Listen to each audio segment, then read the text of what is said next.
शुरुआत करते हैं आज के न्यूज़पेपर की। हम सबसे पहले देखेंगे जियोग्राफी वाले हिस्से से एक आइलैंड के बारे में। आज का हम आइलैंड देख रहे हैं great Britain island. Great Britain island की लोकेशन है नॉर्थ अटलांटिक ओशियन में पड़ती है और ये हो गया आइसलैंड। ग्रेट ब्रिटेन आइलैंड है, इसमें कई सारे देश शामिल हैं। ठीक है, नॉर्मली हमें ऐसा लगता है कि यहाँ पर सीधा सीधा हमें ऐसा लगता है कि यहाँ पर केवल ब्रिटेन आता है, लेकिन यहाँ पर ठीक है ग्रेट ब्रिटेन के अंतर्गत में स्कॉटलैंड और इसके अलावा आता है ब्रिटेन जिसको हम इंग्लैंड कहते हैं। ठीक है, एक और देश आता है, यहाँ पर 3 देश आते हैं। मतलब ये वाला जो बड़ा द्वीप आप देख रहे हैं, ठीक है, इसमें आते हैं 3 देश, स्कॉटलैंड, इंग्लैंड और एक और देश आता है जिसको हम आगे देख लेंगे। इसके अलावा कुछ इम्पोर्टेंट लोकेशन है जिनको हमें देखना है, जैसे कि इतना जो हिस्सा है इसका सबसे बड़ा जो हिस्सा है ये है इंग्लैंड का, ऊपर वाला हिस्सा है स्कॉटलैंड का, और फिर इसके यदि हम जाएंगे पश्चिम की तरफ में तो पड़ जाएगा वेल्स। इंग्लिश चैनल इसके किधर पर पड़ता है? इंग्लिश चैनल पड़ता है ग्रेट ब्रिटेन के साउथ वाले हिस्से में। साउथ और पश्चिम की यदि तरफ आप जाओगे तो सेल्टिक सागर पड़ता है। इसके और ऊपर जाएंगे हम तो आयरिश सागर पड़ता है, ये भी पश्चिम वाली डायरेक्शन में पड़ता है। और भी कुछ कुछ लोकेशन है, जैसे कि यहाँ पर दिख रहा है हमको नॉर्थ सी। ठीक है, तो नॉर्थ सी की लोकेशन किधर हो गई? नॉर्थ सी की लोकेशन हो गई ग्रेट ब्रिटेन के, आप नॉर्थ में जाओगे और पूरब की तरफ में तो पड़ जाएगा आपका नॉर्थ सी, उत्तरी सागर जिसको बोलते हैं। ग्रेट ब्रिटेन के बारे में तो हम देख चुके हैं, ये पूरा ग्रेट ब्रिटेन कहलाता है। इससे एकदम हट करके है आयरलैंड। आयरलैंड को भी 2 भाग में बांट दिए हैं, एक आयरलैंड है और दूसरा नॉर्दर्न आयरलैंड है। ये सेल्टिक सागर हो गया और ये वाला चैनल हो गया जो हम देखे थे इंग्लिश चैनल, और इसके नीचे तरफ पड़ जाता है फ्रांस। ठीक है, आयरिश सागर हो गया और ये नॉर्थ अटलांटिक सागर। यदि इसकी लोकेशन पूछा जाता है कहाँ पर है तो ये पड़ता है नॉर्थ अटलांटिक सागर में। इसके अलावा यदि अब इसकी मैरीटाइम बॉर्डर की बात करें, समुद्र के साथ में जो सीमा लगती है कौन कौन से देशों के साथ में? Belgium, Denmark, Germany, Netherlands, Norway, Faroe island, मतलब डेनमार्क के साथ में। तो कितने हो गए? बेल्जियम, दूसरा हो गया डेनमार्क, तीसरा हो गया फ्रांस, चौथा हो गया जर्मनी, पांचवा नीदरलैंड, छठवें नंबर पर नॉर्वे। और ये जो आइलैंड है ये डेनमार्क के अंतर्गत ही आता है। कितने देशों के साथ इसकी मैरीटाइम बॉर्डर टच होती है? यूके का जो एरिया है 2,82,900 वर्ग किलोमीटर का है। Is about half size of Spain और slightly larger than half size of the US state of California. यहाँ पर एक हाईएस्ट पॉइंट दिखाया गया है, जो रेड टैग आप देख रहे हैं ना, ए शब्द जो लिखाना है, ए कैरेक्टर जो लिखाना है, तो ये जो है इस पूरे आइलैंड का सबसे ज़्यादा हाईएस्ट पॉइंट है। ठीक है, यहाँ पर एक पर्वत है, उसी पर्वत का ये सबसे ऊंची चोटी है। तो इसी के बारे में यहाँ पर बात बताई जा रही है। हाईएस्ट एलिवेशन कौन सी है ब्रिटेन की? वो है बेन नेविस, 1344 मीटर है, 4409 फीट देखेंगे। ठीक है, और ये जो द माउंटेन है वो लोकेटेड है कहाँ पर? ग्रैम्पियन रेंज में। ठीक है, ऐसी पहाड़ी की पूरी श्रृंखला चलती है, इसी रेंज में ये स्थित है। One of the 3 major mountain ranges in the Scottish highland. इसके अलावा बहुत सारी नदियाँ यहाँ पर हमको देखने को मिल रही हैं। ठीक है, इस यहाँ की जो सबसे लंबी जो रिवर है वो है सेवर्न रिवर है। ठीक है, ये यहाँ से होते इस प्रकार से गुजरती है और यहाँ पर जाके अपने पानी को डिस्चार्ज करती है। इसके साथ में मिलती है एवॉन रिवर। फैक्ट, यहाँ पर लॉन्गेस्ट रिवर ग्रेट ब्रिटेन की सेवर्न रिवर के बारे में ही बात बताई जाती है कि इसकी जो लंबाई है वो 354 किलोमीटर के लगभग में है, 220 माइल्स हो जाती। The river runs through Wales and England central region and empties into the Bristol Channel. तो अपने पानी को कहाँ छोड़ती है? ब्रिस्टोल चैनल में छोड़ती है। कहाँ कहाँ से होकर गुजरती है? ब्रिटेन वेल्स से निकली है। इसके अलावा इस द्वीप में सबसे बड़ी झील भी है जिसको कहते हैं हम लाव लाफ नीग लेक, ये यहाँ की सबसे बड़ी झील मानी जाती है। और ये किस में पड़ती है? ये पड़ती है नॉर्दर्न आयरलैंड में। ये अपना आयरलैंड हो गया और ये हो गया नॉर्दर्न आयरलैंड, तो ये यहीं पर पड़ती है। आयरलैंड है, इसकी राजधानी है डबलिन। ठीक है, कुछ और फैक्ट यहाँ पर बताए जाते हैं झील के बारे में, जैसे कि ये जो झील है ये लार्जेस्ट फ्रेश वाटर लेक है नॉर्दर्न आयरलैंड की। It is the largest lake by area in the British island. ठीक है, ब्रिटिश आइलैंड की यदि आप बात करोगे तो सबसे बड़ी झील ये मानी जाती है। सरफेस एरिया है इसका 150 square miles. It supplies 40% of northern islands water. Its main inflows are upper river Bann and river black water and its main outflow is lower river Bann. ठीक है, कहाँ पर पानी को खाली करती है, क्या इसका सोर्सेज के बारे में यहाँ पर बताया गया है। अब हम चलते हैं न्यूज़पेपर की तरफ और देख लेते हैं कौन कौन सी न्यूज़ को डिस्कस करना है। तो पहली जो न्यूज़ आई है वो किसानों से रिलेटेड है। किसान चाहते हैं कि सरकार एमएसपी की गारंटी दे। एमएसपी की गारंटी का मतलब है कि गवर्नमेंट तो ख़रीद लेती है एमएसपी पर। ठीक है, मतलब जो गवर्नमेंट कहती है कि हम इतना प्राइस देंगे उतने पे तो सरकार ख़रीद लेती है, लेकिन जो प्राइवेट प्लेयर रहते हैं, व्यापारी रहते हैं ना, यदि किसान उनको बेचते हैं तो वो एमएसपी से कम में लेते हैं।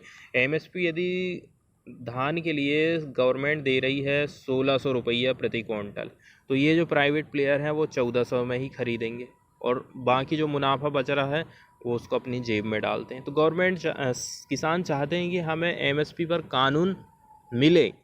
एमएसपी पर ऐसा कानून बने कि यदि कोई भी एमएसपी से कम में ख़रीदता है तो उसको जेल की सज़ा हो। ऐसा कानून किसानों की तरफ से मांग की गई है। तो सबसे पहले हमें जानना होगा कि एमएसपी आखिर होती क्या है। Minimum support price. मार्केट में अनाज का यदि प्राइस कम ज़्यादा होता है उसका असर किसानों के ऊपर नहीं पड़ना चाहिए, इसलिए सरकार क्या काम करती है, एमएसपी पर किसानों से उनकी फसल को खरीदती है। एमएसपी पर खरीदेगी, उसको भंडारण करके रखेगी और फिर बाद में जो फूड सिक्योरिटी है उसको बनाए रखने के लिए, गरीब लोगों को भोजन प्रोवाइड करने के लिए इसी अनाज को फिर वो बेचती है। ठीक है, सोसाइटी के माध्यम से। तो न्यूनतम समर्थन मूल्य किसी भी फसल का वो न्यूनतम मूल्य है जिसे सरकार द्वारा किसानों के पारिश्रमिक के तौर पर एक्सेप्ट किया जाता है कि आपने मेहनत करे हो, आपकी मेहनत के हिसाब से फसल का मूल्य इतना होना चाहिए। इस तरह से न्यूनतम समर्थन मूल्य कृषि मूल्य में किसी भी प्रकार की गिरावट आ गई, पता चला प्रोडक्शन ज़्यादा हुआ और उनकी फसलों का दाम घट गया किसानों की, तो ऐसे समय में उन्हें सेफ्टी प्रोवाइड करने के लिए भारत सरकार द्वारा अपनाई जाने वाली एक मार्केट इंटरवेंशन स्कीम क्या है, न्यूनतम समर्थन मूल्य। ये किसी भी फसल की वो कीमत है जो कि सरकारी एजेंसी द्वारा फसल खरीद करते समय भुगतान करी जाती है। मंडी में जो आपको पैसा मिल रहा है वही पैसा है एमएसपी वाला। 2018-19 में सरकार ने कहा था कि जितना भी आपकी लागत है, मान के चलो आपने गेहूं की फसल लगाए हो, गेहूं की फसल में आपको 50,000 की लागत लग गई है, तो इसका हम 1.5 गुना रुपया, इसका 1.5 गुना हम आपको देंगे। ठीक है, मतलब 1 क्विंटल में जितनी भी लागत लग रही है उसका 1.5 गुना हम आपको एमएसपी के रूप में देंगे। कौन कौन सी फसलों पर इसको देते हैं, तो कृषि लागत और मूल्य आयोग को 22 फसलों के लिए न्यूनतम समर्थन मूल्य और गन्ना के लिए एफआरपी की सिफारिश की जाती है। एमएसपी में 22 फसल शामिल है और गन्ना के लिए एफआरपी दी जाती है। तो एफआरपी जो किसानों को डायरेक्ट नहीं मिलती है, वो मिलती है जो गन्ना की जो मिल रहती है ना, उनको दी जाती है। अब हम बात कर रहे हैं सीएसईपी की, जिसको हिंदी में कहते हैं कृषि लागत और मूल्य आयोग। ये भारत सरकार के कृषि और किसान कल्याण मंत्रालय का एक हिस्सा है या फिर संलग्न कार्यालय है, आप कह सकते हैं। ये जनवरी 1965 में बना। ये एक सलाहकारी निकाय है जिसकी सिफारिश से सरकार के लिए बाध्यकारी नहीं है, सलाह देता, सरकार माने चाहे मत माने। बताया जा रहा है कि जो फसलें का हमने वर्णन किए हैं उसमें से 14 खरीफ की हैं और 6 रबी की फसलें हैं और 2 हैं वाणिज्यिक फसलें। इतने पर एमएसपी दी जाती है, तो 14, 6, 20 हो गया और ये 2 हो गई तो 22 हो गई, टोटल मिलाकर के 22। इसके अलावा तोरिया, लाही, नारियल के लिए एमएसपी का निर्धारण क्रमशः सरसों और सूखे नारियल के एमएसपी के आधार पर किया जाता है। यहाँ पर फसलों की सूची बताई गई है। अनाज में 7 चीज़ें शामिल हैं: धान, गेहूँ, जौ, ज्वार, बाजरा, मक्का और रागी। दाल में 5 चीज़ शामिल हैं। तिलहन में 8 चीज़ शामिल हैं। एमएसपी का निर्धारण करते समय कृषि लागत और मूल्य आयोग कई सारी बातों को ध्यान में रखता है कि हम एमएसपी दे रहे हैं तो कौन कौन सी बातों को हम ध्यान में रखेंगे। ठीक है, तो लागत कितनी लगाया किसान ने, इसके अलावा उत्पाद की मांग, आपूर्ति, घरेलू और अंतर्राष्ट्रीय बाजार का मूल्य का रुझान कैसा है, उपभोक्ता के लिए भी मूल्य जो है बढ़िया रहना चाहिए, ऐसा ना हो कि उपभोक्ता कोई खरीद ही ना पाए। इसके अलावा वातावरण मतलब मिट्टी और पानी का कितना यूज़ किया गया, कृषि और गैर कृषि क्षेत्रों के बीच में व्यापार की शर्तें, इन सब पर जो है वो विचार करता तब जाके एमएसपी देता है किसानों को। अब हम चलते हैं न्यूज़ की तरफ। तो अभी जो है 3 जो कृषि कानून हैं उनको तो वापस लेने की सरकार ने घोषणा कर दी कि हम जो है वापस लेंगे। इसके अलावा भी अभी किसानों की डिमांड है। पहली जो डिमांड है वो एमएसपी को लेकर के है। दूसरी जो डिमांड है पराली जलाने को लेकर के, यदि कोई व्यक्ति पराली जला रहा है तो उसके ऊपर भारी जुर्माना रखा गया, उसको भी जो है हटाया जाए। इसके अलावा इलेक्ट्रिसिटी बिल जो अमेंडमेंट किया गया है उस पर भी सुधार करने की बात किसान कर रहे हैं। ठीक है, ये सारी डिमांड किसानों की तरफ से रखी गई हैं। और भी कुछ डिमांडें हैं, जैसे कि जिनके ऊपर जो किसान थे आंदोलन कर रहे थे उनके ऊपर जो पुलिस ने केस दर्ज की है उन मामलों को वापस लिया जाए। ये सारी डिमांड रखी गई हैं किसानों की तरफ से। इसके अलावा राजस्थान की कैबिनेट का एक्सपांड किया गया है, विस्तार किया गया है, इसको लेकर के ये न्यूज़ आई है। 15 मिनिस्टर ने शपथ ग्रहण किए हैं ऑफिस के लिए। तो शपथ दिलाई है वहाँ के राज्यपाल ने। ठीक है, यहाँ के गवर्नर हैं कलराज मिश्र और चीफ मिनिस्टर हैं अशोक गहलोत। तो मैक्सिमम जो कैपेसिटी है राजस्थान की वो है 30। ठीक है, तो 30 के 30 अब ये कंप्लीट हो गए हैं, क्योंकि अभी कुछ कुछ जो मिनिस्टर थे ना उन्होंने इस्तीफ़ा दे दिया था। तो यहाँ पर कुछ कैबिनेट मिनिस्टर बने हैं, कुछ स्टेट मिनिस्टर बने हैं। तो 19 बने हैं कैबिनेट मिनिस्टर और 10 बने हैं स्टेट मिनिस्टर। तो जो कैबिनेट मिनिस्टर रहते हैं ना, सबसे मेन मिनिस्टर यही रहते हैं। असली पावर इन्हीं के पास रहती है। असली जो क्षेत्र रहते हैं ना वो इन्हीं के पास में रहते हैं, मोटे मोटे तौर पर यदि देखा जाए तो। इसके बाद वाली जो न्यूज़ है वो CAA से लेकर है, सिटीजनशिप अमेंडमेंट एक्ट से रिलेटेड है। तो देखो, जैसे ही किसान कानूनों को सरकार ने वापस ली है तो अब लोगों को ये लगता है, जो लोग CAA का विरोध करते हैं उनको ये लगता है कि अब जो CAA एक्ट है इसको भी गवर्नमेंट वापस ले सकती है। इसी के चक्कर में उन्होंने जो प्रोटेस्ट है ना उसको तेज़ कर दिया है, या फिर वो इकट्ठे हो सकते हैं। प्राइम मिनिस्टर नरेंद्र मोदी का जो अनाउंसमेंट हुआ था कि हम 3 जो फार्मूला हैं उसको रिपील करेंगे, तो इसी के चलते चलते ऐसे ग्रुप जो कि सिटीजनशिप अमेंडमेंट एक्ट का विरोध कर रहे हैं आसाम में, इन्होंने प्लानिंग कर ली है कि हम 12 दिसंबर को प्रोटेस्ट करेंगे। The CAA seeks to fast track the granting of citizenship। CAA में क्या प्रावधान किया गया है, एकदम फटाफट नागरिकता दे दो। किनको? जो नॉन मुस्लिम कम्युनिटी है, 6 धर्मों के जो लोग हैं जो कि मुस्लिम बाहुल्य देशों से प्रताड़ित हुए हैं, उनको फटाफट नागरिकता देने का प्रावधान करता है। ठीक है, जो कि रह रहे हैं आए हैं कब तक, यहाँ पर डेट दी गई है 2014 की डेडलाइन निर्धारित कर दी गई। कहाँ कहाँ से आने वाले लोग?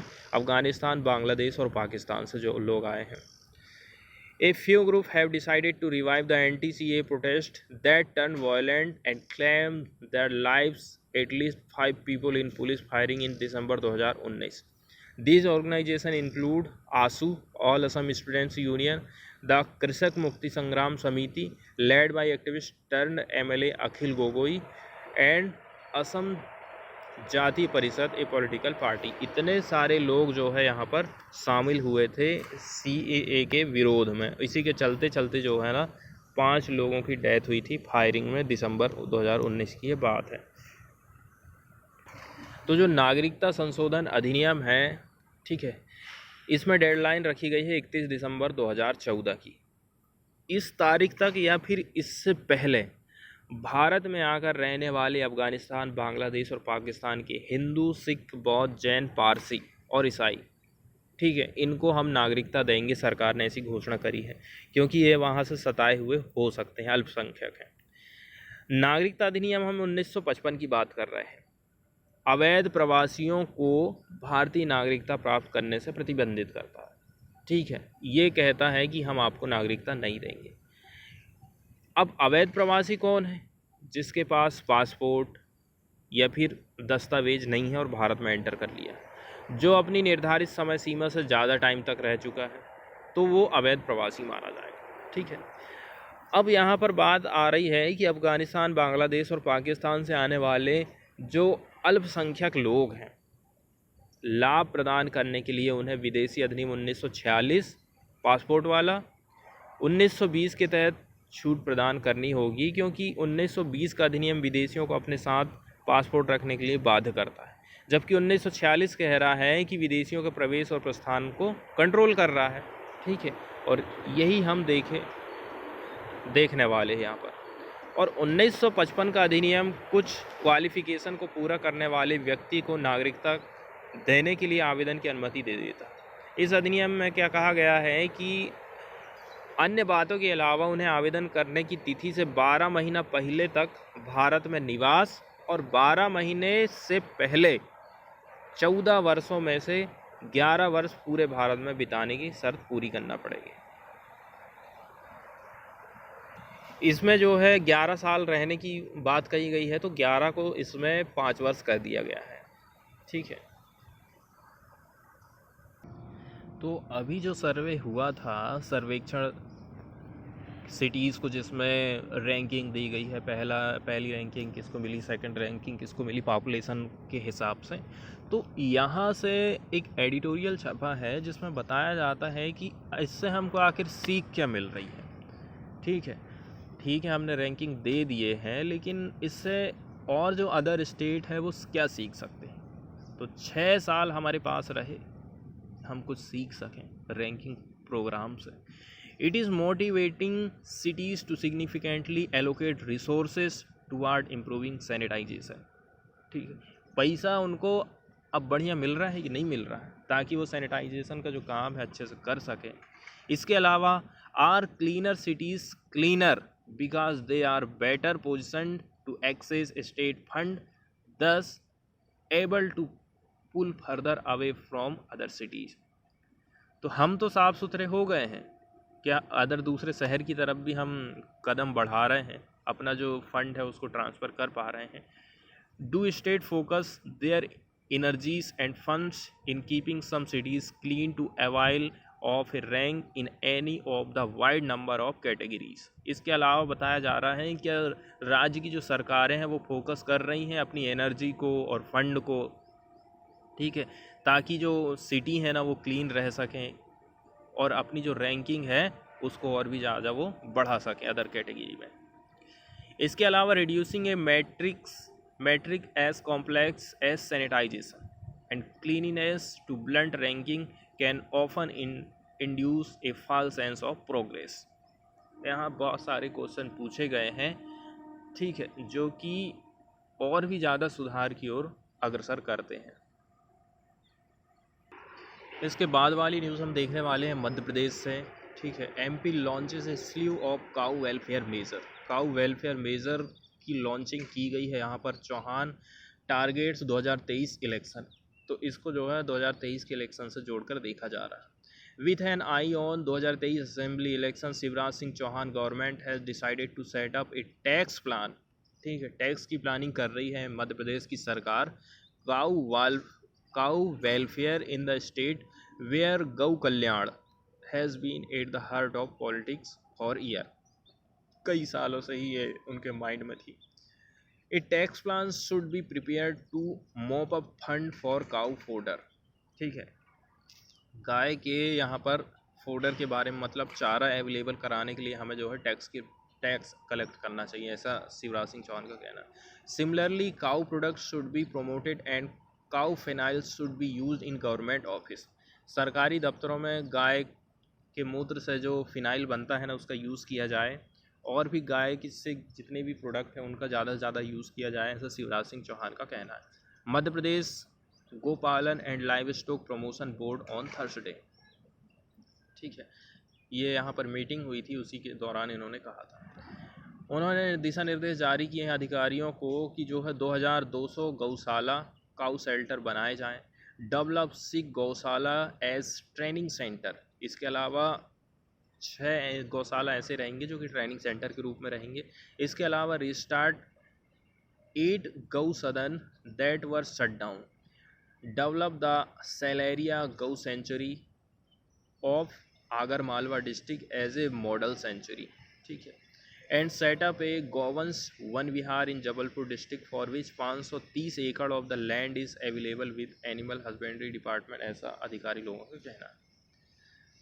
तो 2 महीने ही बचे हैं कहना चाहिए। Crucial bypoll in October, 2 minister in the Chouhan cabinet suggested that rearing of cow be made mandatory for contesting election.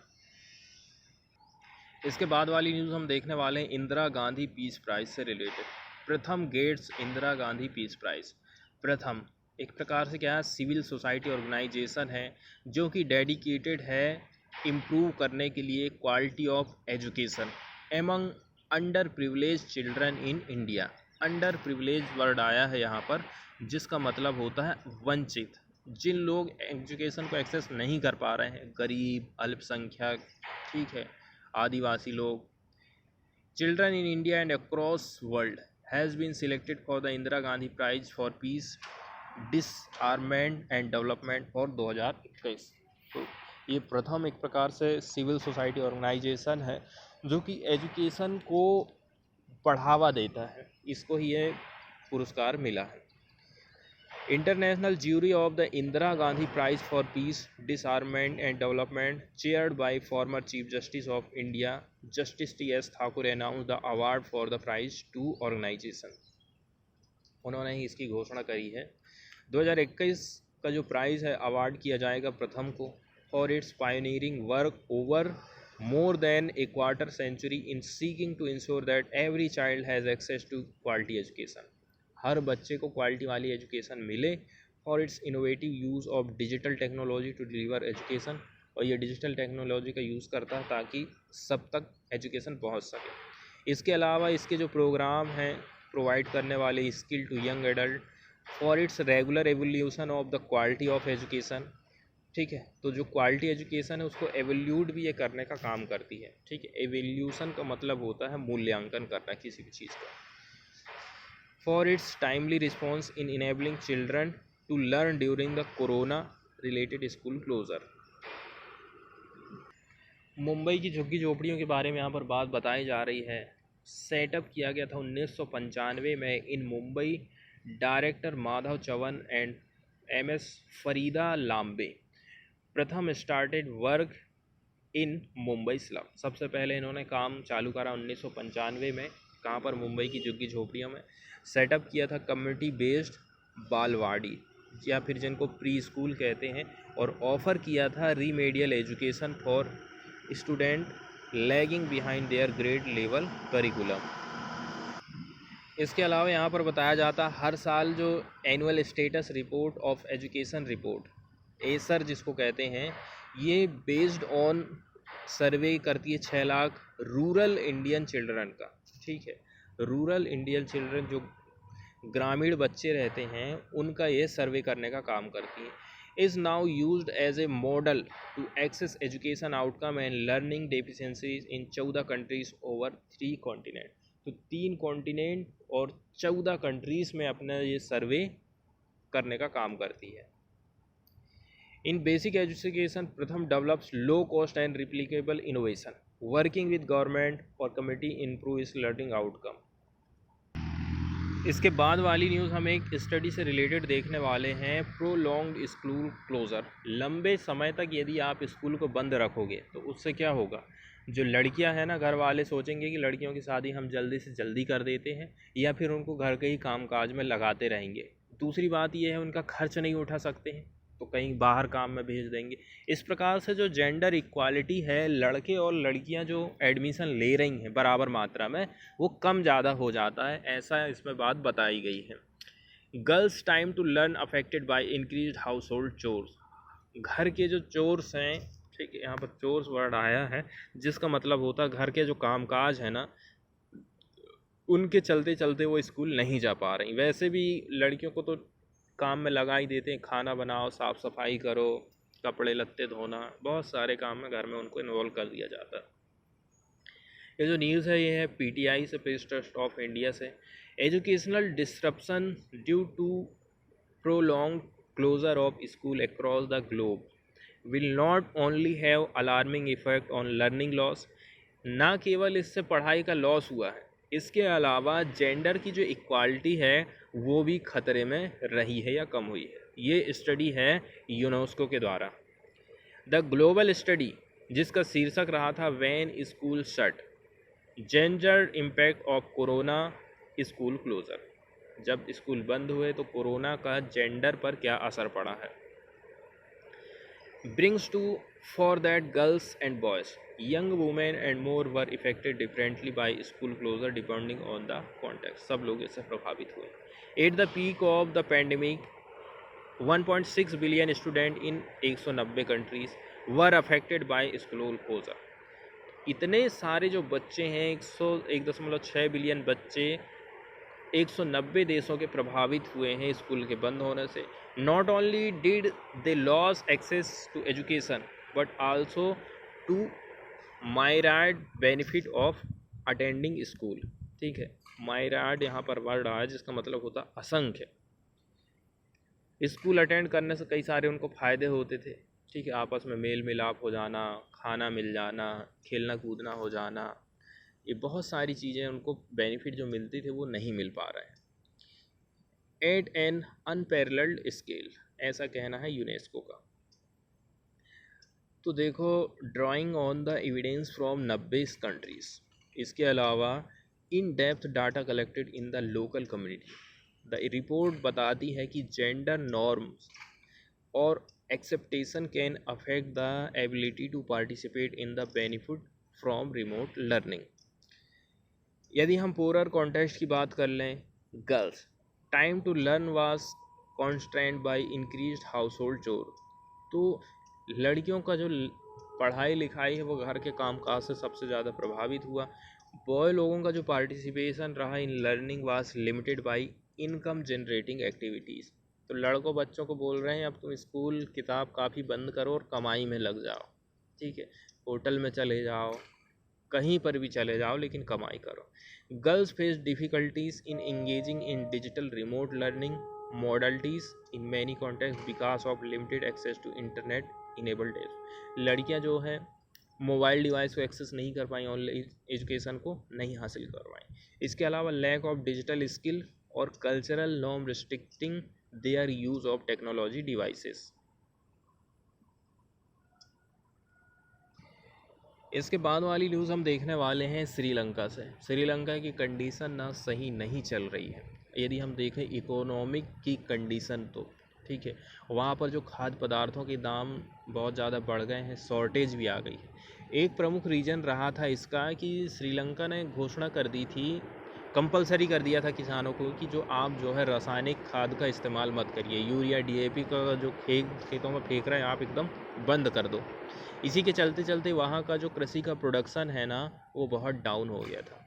अब श्रीलंका को लगा कि नहीं, अभी इसकी ज़रूरत नहीं है और ना ही इसको कंपलसरी करना चाहिए। भाई जिसकी इच्छा है वो ऐसा करे कि गोबर की खाद का वो इस्तेमाल करे, लेकिन जिसको अपना प्रोडक्शन बढ़ाना है, अपनी आय बढ़ाना है, वो जो है फेंक सकता। अब जो प्रतिबंध उसने लगाया था ना कि आपको केमिकल फर्टिलाइज़र नहीं डालना है, उसको श्रीलंका ने हटा लिया है।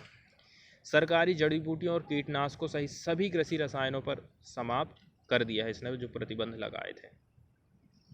पहले क्या काम करा था राष्ट्रपति गोटाबाया राजपक्षे ने कि वो श्रीलंका को 100% ऑर्गेनिक बनाना चाहता, मतलब जैविक खाद वाला देश।